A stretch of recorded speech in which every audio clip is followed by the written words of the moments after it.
Hi అండి, welcome back to our channel. అందరు ఎట్లున్నారు? మంచిగా ఉన్నారు కదా. ఇక ఈ రోజు అయితే లంచ్లోకి ఇలా సోరకాయ కర్రీ అయితే ప్రిపేర్ చేసిన.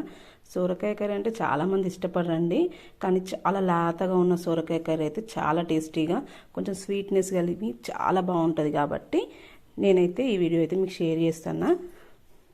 చూడండి, సోరకాయ కర్రీ తొందరగా ఉడికిపోతుందండి. మనం లాతగా ఉన్న సొరకాయ తీసుకుంటే మాత్రం ఆ కర్రీ టేస్ట్ అనేది చాలా అదిరిపోతుంది. మా పిల్లలకైతే సొరకాయ కర్రీ అయితే చాలా ఇష్టం, అందుకని చెప్పేసి నేనైతే సొరకాయ కర్రీ ప్రిపేర్ చేసిన. ఇక ఈ సొరకాయ చూడండి ఎంత లాత ఉన్నాయి, చూస్తారా వక్కలు కూడా మంచి అప్పుడే తెంపిన సొరకాయ కర్రీ అయితే చాలా టేస్టీగా ఉంటుంది. అలా సొరకాయ అయితే ఫస్ట్ వక్కలుగా కట్ చేసుకున్నాను. తర్వాత స్టవ్ వెలిగించుకొని ఒక కడాయి పెట్టుకోవాలి, అందులో ఆయిల్ కూడా పోసుకుంటున్నా. మీరు కూడా ఒకసారి ట్రై చేసి చూడండి, కాకపోతే లాతగా ఉన్న సొరకాయ మాత్రం తీసుకోండి. ఆవాలు జీలకర్ర వేసేసుకొని అందులోనే పచ్చిమిర్చి, కట్ చేసుకున్న పచ్చిమిర్చి కూడా వేసేసుకోవాలి. కారంతో చేసుకున్న వాళ్ళు పచ్చిమిర్చితో చేసుకుంటే టేస్ట్ అనేది మంచిగా ఉంటుంది అన్నమాట సొరకాయ కర్రీ. అందులో కొంచెం సాల్ట్ వేసుకొని మంచిగా కలుపుకోండి ఫ్రై అయ్యే వరకు. ఇందులో ఆనియన్స్ కూడా వేసేసుకోవాలి, ఇవి కూడా కొంచెం దూరగా ఫ్రై అయ్యే వరకు వేయించుకోండి. మాడిపోకుండా అలా కలుపుతూ ఉండండి.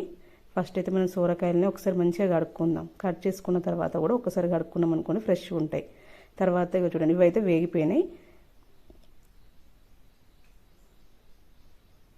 ఇలా వేగిన దానిలో కొంచెం అల్లం వెల్లిగడ్డ పేస్ట్ అయితే యాడ్ చేసుకుంటున్నా. అల్లం వెల్లిగడ్డ పేస్ట్ అనేది వాసన రాకుండా ఉండడానికి అది మంచిగా ఆయిల్లో ఫ్రై కావాలన్నమాట. అప్పుడు అది స్మెల్ అనేది బయటకు రాకుండా ఉంటుంది, మనకు తినేటప్పుడు ఆ అల్లం టేస్ట్ అనేది తగలకుండా ఉంటుంది అన్నమాట. ఇందులోనే కరివేపాకు రెబ్బలు కూడా వేసుకుందాం, టేస్ట్ ఇంకా ఎక్కువ అయిపోతుంది అనమాట. కరివేపాకు ఏ కర్రీలో వేసినా కూడా చాలా టేస్ట్ వస్తుంది అన్నట్టు కర్రీకి. ఆ స్మెల్ అనేది అది తీసేసుకుంటుంది అనమాట. కరివేపాకు స్మెల్ ఎంత బాగుంటుంది కదా, ఆ స్మెల్ అనేది దాన్ని తీసేసుకుంటుంది. ఇందులో కొంచెం చిటికెడు పసుపు కూడా వేసేసుకుందాం. మనకైతే పోపు అయితే రెడీ అయిపోయింది. ఇప్పుడు మనం కడిగి పెట్టుకున్నాం కదా సొరకాయ వక్కలు, అవి కూడా అందులో వేసేసుకోవాలి. వాటర్ అనేవి రాకుండా సొరకాయ వక్కలు మాత్రం వేసుకోండి. ఇవన్నిటిని మంచిగా ఒకసారి అడుగు నుంచి కలిపేసుకుంటే సరిపోతుంది. ఇలా కలుపుకున్న తర్వాత దీనిపైన మూత పెట్టేసి కొన్ని వాటర్ అయితే యాడ్ చేద్దాం. ఇట్లా వాటర్ యాడ్ చేస్తుందంటే కూర అడగంటకుండా ఉండిపోతుంది అన్నమాట. చూడండి, వాటర్ తీసిన తర్వాత మనకు వాటర్ అనేవి మనం పోయలే కానీ వాటర్ అనేవి వచ్చినాయి కదా, అలానే ఊరుతుంది అన్నమాట. ఒకసారి మంచిగా కలియబెట్టుకోండి.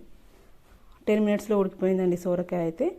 కొంచెం సాల్ట్ తక్కువ ఉందని చెప్పి సాల్ట్ అయితే యాడ్ చేసిన. మళ్ళీ ఒక 5 మినిట్స్ మూత పెట్టేసుకుంటే సరిపోతుంది. చూడండి, ఒక 10 మినిట్స్ తర్వాత మూత తీస్తే మనకు సొరకాయ అయితే ఆల్మోస్ట్ ఉడికిపోయింది. కూర అడుగంటుతుంది చూడండి, అందుకని చెప్పేసి ఒకసారి మంచిగా కలుపుకోండి. చూడండి, మనకైతే కర్రీ అనేది ప్రిపేర్ అయిపోయినట్టే. ఇందులో కొంచెం కొత్తిమీర కూడా వేసేసుకుందాం.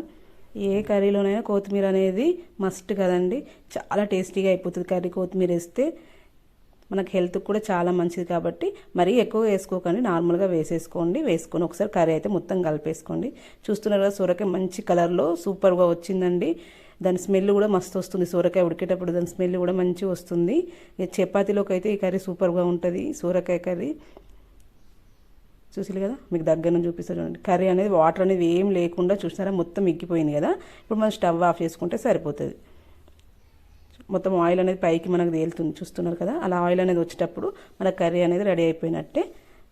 నేను స్టవ్ ఆఫ్ చేసుకున్నాక మీకు చూపిస్తున్నాను చూడండి, ఎంత బాగా వచ్చింది కదా. చపాతీలో కానీ రైస్లో కానీ పిల్లలు కూడా చాలా ఇష్టంగా తింటారు. మీరు కూడా ఒకసారి ట్రై చేసి చూడండి. వేడి వేడి అన్నంలో సొరకాయ కర్రీ వేసుకొని తింటే ఆ టేస్టే వేరండి. మీరు మీ పిల్లలకు కూడా ఇలా చేసి పెట్టండి, హెల్త్కి చాలా మంచిది. వాటర్ లెవెల్స్ ఎక్కువగా ఉంటాయి కాబట్టి మీరు కూడా ఒకసారి ట్రై చేసి కామెంట్ బాక్స్లో కామెంట్ రూపంలో పెట్టండి. మీకు నచ్చితే మా ఛానల్ కూడా సబ్స్క్రైబ్ చేసుకోండి, లైక్ చేయడం మాత్రం మర్చిపోవద్దు. అలాగే ఛానల్ సబ్స్క్రైబ్ కూడా చేసుకోండి. Thank you for watching.